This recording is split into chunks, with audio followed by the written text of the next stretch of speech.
대구 미래산업지도를 바꿀 대구 국가산업단지 조성이 수도권 규제 완화의 직격탄을 맞으면서 위기를 맞고 있습니다. 구제역 확산 저지 노력에도 불구하고 어제 의성에서 또다시 구제역이 발생하면서 방역 대책에 불신마저 커지고 있습니다. 대구시가 현장의 사정과 주민 현실을 면밀하게 검토하지 않고 규제 일변도의 도시계획을 추진해 주민들의 피해가 커지고 있습니다. 전통시장에서 5만 원권 위조지폐를 사용한 20대 2명이 구속됐습니다. 위조지폐를 잘 구별 못하는 나이 많은 상인이 대상이었습니다. 네, 여러분 안녕하십니까? 지방에 산다는 것이 죄도 아닌데 수도권에 비해 불이익을 너무 본다는 생각 떨쳐버릴 수가 없습니다. 오늘은 이런 암울한 소식부터 전하게 됐습니다. 이 대구의 미래산업지도를 바꿀 것으로 기대를 모으고 있는 대구 국가산업단지 조성이 위기를 맞고 있습니다. 사업의 핵심인 기업 유치가 지지부진한 상황에서 수도권 규제 완화의 직격탄까지 맞게 됐습니다. 금교신 기자가 취재했습니다. 대구 국가산업단지는 지난해 1단계 일반 산업용지 분양 때 3대 1의 경쟁률을 보이면서 순조로운 출발을 했습니다. 상반기까지는 분양을 1차적으로 마무리하고 2단계 사업을 시작하도록 하겠습니다. 그러나 대구시 강력한 의지와는 반대로 262만 제곱미터의 2단계 공단 조성 사업은 암초를 만났습니다. 대구시와 LH공사는 1단계 사업 분양률이 60%가 돼야 2단계 사업에 들어가기로 협약을 맺었지만 1단계 사업 분양률은 25%에 그쳤습니다. 일반 산업용지를 제외한 대기업과 외국인 투자 유치구역, 물산업 클러스터 지역에 기업 유치가 제대로 이루어지지 않았기 때문입니다. LH공사 역시 1단계 사업 자금 회수가 늦어지고 있는 상황에서 분양 용지가 적어 경제성이 낮은 2단계 사업에 선뜻 나서기가 쉽지 않습니다. 네, LH 내부적으로 지금 부채 문제라든지 여러 가지 애로사항이 있기 때문에 사업을 추진하는 방식에 있어서 대구시와 협조를 해서 수도권 규제 더욱이 박근혜 대통령이 신년 기자회견에서 수도권 규제 완화를 연내에 추진하겠다고 밝혀 수도권 블랙홀 현상의 직격탄까지 우려되고 있습니다. 대구 국가산업단지의 성공 여부가 전적으로 기업 유치에 달려있는 상황에서 여러 악재를 만난 대구시가 이 어려움을 어떻게 극복할지 고민의 무게가 커지고 있습니다. MBC 뉴스 금교신입니다. 구제역 확산을 막기 위해 행정력을 총동원하고 있지만 어제 의성에서 또다시 구제역이 발생해 농가들의 불안감이 커지고 있습니다. 방역 대책에 대한 불신도 점점 커지고 있습니다. 보도에 박재형 기자입니다. 고령군과 농협이 축산물 이동 차량 등 공판장으로 가는 차량과 시설물 전체에 대대적인 소독을 벌이고 있습니다. 공판의 도축 생산 가공 작업이 끝난 후에는 전 공판장을 1시간 반, 2시간 동안 소독 작업을 완전히 하여 공판장의 도축 출하 차량의 수평 감염을 예방하고 있습니다. 경상북도에선 지금까지 4곳에서 구제역이 발생해 8천여 마리의 돼지 등이 매몰됐습니다. 동네 가축시장 7곳을 휴장하고 거점 소독시설을 확대 운영해 특별 기동대까지 발족했지만 구제역은 좀처럼 쑥지지 않고 있습니다. 정부와 방역당국이 구제역 발생 때마다 정확한 원인 규명 없이 흐지부지 넘어가고 구제역 관련 정보를 독점해 불필요한 논란과 불안을 야기한다는 지적도 나오고 있습니다. 또한 백신 접종 농가를 포함해 여기저기서 게릴라식으로 발생하다 보니 농가들의 불안감도 증폭되고 있습니다. 질병이 수시로 자꾸 발생하다 보니까 어떤 대책도 없고 어떻게 해야 되는 그런 정답도 없는 것 같습니다. 지난 2010년의 악몽을 떠올려 본다면 구제역은 초기에 확실하게 잡지 못하면 피해가 얼마나 커질지 아무도 알 수가 없습니다. 이제 두 번의 실수는 없어야겠습니다. MBC 뉴스 박재영입니다. 구제역 확산도 문제지만 원인과 대책을 놓고도 말이 많습니다. 올해 구제역이 어떤 특징이 있고 효과적인 대처 방법은 무엇인지 중앙가축질병방역대책위원을 맡고 계신 경북대학교 수의학과 박최규 교수 모시고 자세히 알아보도록 하겠습니다. 교수님 안녕하십니까? 네, 안녕하십니까? 우선 백신에 대해서 알아보겠습니다. 이 백신을 접종했는데도 구제역에 걸리면서 이 백신에 대한 불신이 커지고 있습니다. 어떻게 보십니까? 네, 이 부분에 대해서는 실제 구제역이 발생한 농장의 자료를 분석할 필요가 있겠습니다. 네. 현재 구제역이 발생한 30여 양돈장에 대해서 자료를 분석해보면 네. 항체 양성률이 20% 미만인 경우에는 평균 60% 이상, 최대 100%까지 살처분이 되었습니다. 네. 반면에 항체 양성률이 80% 이상인 농장인 경우에는 살처분 비율이 3%에 불과합니다. 따라서 현재 사용하고 있는 백신의 효능은 분명히 있다고 평가할 수 있겠습니다. 네. 따라서 현재 상황에서는 구제역 백신에 대한 효능 논란은 좀 제쳐두고 어떻게 하면 구제역 백신 항체 양성률을 높일 수 있는지 이 부분에 대해서 정부와 축산농가가 노력해야 하겠습니다. 네, 2010년에 이 구제역 피해가 아주 컸는데요. 네. 그 악몽이 되살아나는 것 아닌가 하는 걱정도 많습니다.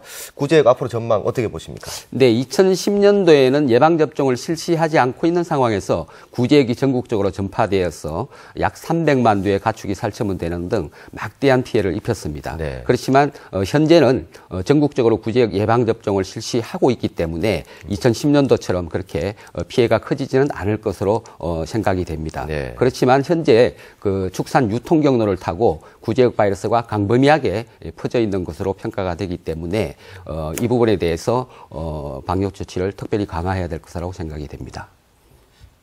네, 농림부에서 공직 생활을 20년 이상 하셨는데 이번 구제역 파동과 관련해 방역 당국의 대처 어떻게 평가하고 계십니까?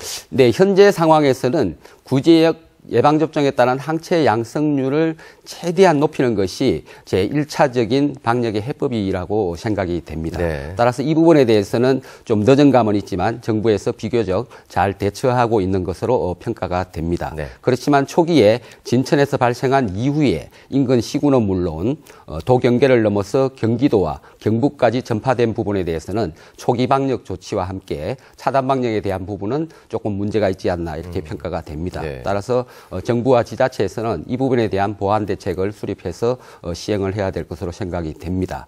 그리고 특히 현재 발생 농장 중에서 항체 양성률이 낮은 농가인 경우에는 초기에 살처분의 범위를 확대해서 과감하게 조치를 하게 되면 구제역 확산 방지에 효과적일 것으로 생각을 하고 있습니다. 네. 구제역이 빨리 숙졌으면 하는 바람입니다. 교수님, 오늘 말씀 감사합니다. 네, 감사합니다. 네, 다음 소식입니다. 서병수 부산시장은 다음 주 월요일 대구에서 열리는 영남권 시도지사 협의회에서 민자를 유치해서라도 정부와 공동으로 가덕도 신공항 건설을 추진하겠다고 말할 예정입니다. 김해공항 가덕 이전 범시민운동본부도 어제 기자회견을 열고 정부가 신공항 건설에 소극적이라면 부산은 민자 유치를 통해 독자적인 길을 갈 수밖에 없다고 주장해 신공항 입지 타당성 조사 용역 착수를 위한 시도 간 합의가 어려울 것이라는 전망이 나오고 있습니다. 대구시가 도시계획 구역으로 지정만 해놓고 수년째 후속 조치를 내놓지 않아 주민들의 불만이 터져나오고 있습니다. 도시계획에 따른 재산권 침해가 불가피한 만큼 현실성 없는 도시계획의 정비가 시급합니다. 이상원 기자가 보도합니다. 대구시 달성군 유가면 양리. 이 일대는 지난 2005년 도시자연공원 구역으로 지정돼 주민들은 10년 가까이 음식점과 주택, 토지 등의 재산권 행사를 전혀 못하고 있습니다. 땅을 가진 지주로서는 권리 행사는 물론 못할 뿐더러 신개축, 정축 아무것도 할 수가 없습니다. 벌어져가 있는 땅이나 똑같습니다. 주민들은 대구시가 재정 투입 의지도 없이 희생만 강요하고 있다며 도시자연공원구역 해제를 요구하는 민원을 지속적으로 제기하고 있습니다. 구역 지정을 할 때도 어떤 용역을 맡겨가지고 좀 구체적이고 현실적이고 좀 타당한 그런 구역 지정이 이루어질 수 있도록 그런 조치가 필요하다고 생각합니다. 지난 2007년 지구 단위 계획 구역으로 지정된 대구시 북구 산격지구도 사정은 마찬가지. 이곳 역시 아무런 개발 행위가 이루어지지 않은 채 8년째 방치되면서 주민들이 많은 피해를 받고 있습니다. 이 지역 주민들도 당초 용도 지역인 준공업 지역으로 환원해 줄 것을 요구하고 있습니다. 폐지 안에 대해서 일단은 주민 열람을 하려고 준비하고 있는 중입니다. 개인한테 이제 다 통보를 해가지고 찬반을 한 번 더 확실하게 물어보고 그래서 이 지역에 대해서 어떻게 계획하는 것이 타당하냐 이걸 판단해가지고 과다한 규제로 시민의 재산권에 침해가 되지 않도록 현실성 없는 우리 지구 단위 계획구역에 대해서는 조속한 정비가 필요하다고 생각을 합니다. 현실성 없는 탁상 행정으로 주민 피해를 양산하고 있는 대구시 도시계획에 대한 전면적인 손질이 시급해 보입니다. MBC 뉴스 이상훈입니다. 상권 잠식력이 큰 대형마트의 허가 기준이 지방자치단체마다 제각각입니다. 포항시는 지나치게 엄격한 반면 경주시는 관대한 것 아니냐는 지적이 나오고 있습니다. 김기영 기자가 보도합니다. 지난해 2월 포항시가 전통시장으로 지정한 효자시장입니다. 전통시장이 되면 시예산이 지원되는 등 혜택이 주어집니다. 그런데 전통시장이 되려면 용역 제공 장소, 즉 1, 2종 근린생활시설이나 동사무소, 경찰 지구대 같은 공공업무시설이 전체 점포수의 절반 미만이어야 하는데 포항시가 전체 205개 점포를 대상으로 일일이 확인하지 않아 논란의 소지가 있습니다. 이 같은 효자시장과 상생협약을 맺지 않았다는 이유로 상도지구에 대규모 점포 건축 허가를 해주지 않은 것은 월권이라는 반발이 나오고 있습니다. 당초부터 효자시장은 전통시장으로 등록 요건이 안 되는데 불구하고 전통시장 등록을 빌미로 해서 현재까지 건축 허가를 불허하고 있는 그거는 당연히 위법사항으로. 포항시는 대규모 점포 허가가 들어오면 그때 가서 면밀히 검토하겠다고 밝혔습니다. 대규모 점포 신청이 들어오면은 그때 가서 관련 법하고 그다음에 우리 지역 경제에 미치는 영향 여러 가지 이제 종합적으로 검토해서 다소 무리를 해서라도 대형마트 허가에 깐깐한 잣대를 들이대는 포항시와는 달리 경주시는 대형마트 건립 예정지인 충효동에 시우지를 12%나 소유하고도 업자에게 끌려다니고 있습니다.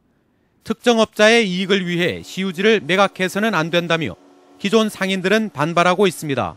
대형마트에 팔아가지고 그 사람들 좋은 일 시키지 마시고 전체 저희 상인들, 경주 시민들, 약한 사람들 생각해 주십시오. 게다가 대형마트 시행사와 전통시장 상인과의 상생협약을 경주시가 중재한 것은 부적절하다는 지적이 나오고 있습니다. 이게 절대 이래서는 안 된다. 시에서 우리가 홈플러스하고 우리하고 얘기를 해야 되지 시에서 중재를 해가면서 할 수는 없다. 유통업체와 전통시장 상인 모두의 생존권이 달려있는 대형마트 허가에 단체장의 권한이 지나친 것은 아닌지 점검해 볼 일입니다. MBC 뉴스 김기영입니다. 경상북도가 지난 10년간 대입수능 기출문제를 분석한 결과 독도 관련 문항은 지난 2007년 한국근현대사에서 한 문제, 2012년 한국근현대사와 한국지리에서 두 문제 등 단 3문제에 불과했습니다. 입시 전문가들은 독도의 사회적 관심이 커지자 논술 교육을 통해 독도 수업을 강화했지만 지난 10년간 3문제만 출제된 것은 정부의 교육 정책과 역사관의 문제점을 드러낸 것이라고 밝혔습니다. 전통시장 상인분들 조심하셔야겠습니다. 전통시장에서 5만 원권 위조 지폐를 사용한 20대 2명이 구속됐는데 나이 많은 상인들만 노렸다고 합니다. 양관희 기자가 보도합니다. 한 남성이 단감을 사고 주머니에서 5만 원짜리 지폐를 꺼내 상인에게 건넵니다. 그리곤 거스름돈을 받습니다. 또 다른 남성도 귤을 사며 역시 5만 원권을 내고 잔돈을 챙깁니다. 이번에도 물건을 사고 5만 원 지폐를 건넸는데 상인이 잔돈이 없어 근처 상인에게 돈을 바꾸러 가자 이 남성은 샀던 물건을 내려놓고 자리를 피합니다. 25살 정모 씨 등 2명은 이렇게 부산과 경남 밀양의 전통시장에서 5만 원권 위조 지폐 14장을 사용하고 거스름돈으로 53만여 원을 챙겼습니다. 이들은 컬러 프린터로 위조 지폐 70장을 만들었습니다. 나이 많은 노점상들이 위조 지폐 구별 능력이 없고 빨리 장사를 많이 해야 되기 때문에 미처 이 세밀한 감별까지 예상치 못하고 위조된 5만 원권 지폐입니다. 은색 선을 손으로 만질 경우 매끄러운 질감이 없고 홀로그램 색도 진짜 지폐에 비해 흐릿합니다. 불빛에 비춰보면 인물 초상도 없습니다. 경찰은 전통시장 상인을 상대로 한 위조 지폐 범죄가 등장했다며 주의를 당부했습니다. MBC 뉴스 양관입니다. 대구 사회복지공동모금회가 오늘 사회복지기관과 시설에 5억 원을 배분했습니다. 대구 사회복지공동모금회는 지난해 7월부터 심사를 거쳐 선정된 지역 사회복지기관과 시설 53곳에 5억 원을 나눠줬습니다. 이들 기관은 성금으로 아동, 청소년, 노인, 장애인 등을 대상으로 심리치료와 직업재활 등의 프로그램을 운영해 지역 사회복지 서비스 향상에 기여하게 됩니다. 재단법인 연등장학재단이 오늘 대구시 교육청 강당에서 대구 경북 지역 고등학생 20명과 대학생 20명에게 모두 3천만 원의 장학금을 전달했습니다. 대한불교조계종 팔공산 제2석굴암 주지 법등 스님이 지난 2004년 6월에 발족한 연등장학재단은 올해 10번째로 장학금 전달식을 가졌는데 지금까지 지역의 고등학생과 대학생 464명에게 장학금 3억 6,285만 원을 전달했습니다. 산업통상자원부의 집계 결과 지난해 외국인이 경상북도에 실제 투자한 금액은 전년보다 9배나 증가한 21억 4천만 달러로 역대 가장 많아 서울에 이어 두 번째로 많았습니다. 지난해 이례적으로 투자 금액이 늘어난 것은 코닝사의 IT 정밀 유리 분야에 대한 대규모 인수합병 투자 때문입니다. 국가별로는 미국이 20억 달러로 가장 많았고 일본과 유럽연합, 중국 순이었습니다. 원자력안전위원회가 내일 정례회의에서 월성 1호기의 수명 연장 안건을 상정할 예정이어서 결과에 관심이 모아지고 있습니다. 원자력안전위는 차관급 정부위원회로 위원장을 포함한 2명의 상임위원과 7명의 비상임위원이 상정 안건을 합의하거나 표결로 결정하는데 원안위의 한 의원은 월성 1호기 안건은 위원장이 정치적 부담 때문에 표결에 앞서 합의를 시도하겠지만 워낙 견해가 갈려서 진통이 예상된다고 전했습니다. 정의당 정진후 의원이 교육부로부터 받은 학교폭력 현황에 따르면 지난해 상반기 학생 1000명당 학교폭력은 대구가 3.12건으로 전국 평균 1.69건보다 2배 가까이 많아 전국에서 가장 많았습니다. 반면 지난해 9월과 10월에 조사한 교육부 학교폭력 실태 조사에서는 대구 학생들의 피해 응답률이 전국에서 가장 낮게 나타나는 등 현황이 제각각이어서 효과적인 학교폭력 대처가 힘들다는 지적이 나오고 있습니다. 오늘 아침 7시쯤 포항시 북구 월포해수욕장 백사장에서 길이 1.4m, 폭 30cm 크기의 대형 산갈치가 산채로 파도에 떠밀려온 것을 관광객이 발견했습니다. 심해성 어종인 산갈치는 몸은 갈치와 비슷하지만 크기는 수십 배나 되는데 한국과 일본 등지에서 주로 서식합니다. 한국은행 대구 경북본부는 설을 앞두고 지역 중소기업의 자금난을 해소하기 위해 지역 금융기관을 통해 다음 달 17일까지 업체에 4억 원 한도로 운전자금 1,200억 원을 특별 대출 지원합니다. 한국은행 대구 경북본부는 금융기관에 연리 1%의 낮은 금리로 지원해주는 만큼 대출 금리도 낮아져 단기 자금 조달과 금융비용 절감에 도움이 될 것으로 기대했습니다. 김천시의 경우 지난해 말 기준 인구수가 13만 5,456명으로 전년도 13만 5,259명보다 197명 늘었습니다. 문경시의 인구도 2013년 7만 5,664명에서 2014년 7만 5,911명으로 200만 7명 늘었습니다. 전입 인구가 늘어난 데에는 김천의 경우 혁신도시에 공공기관이 이전했고 문경은 국군체육부대가 옮겨왔기 때문으로 풀이됩니다. 네, 지금까지 대구 경북 소식 전해드렸습니다. 시청해주신 여러분 고맙습니다.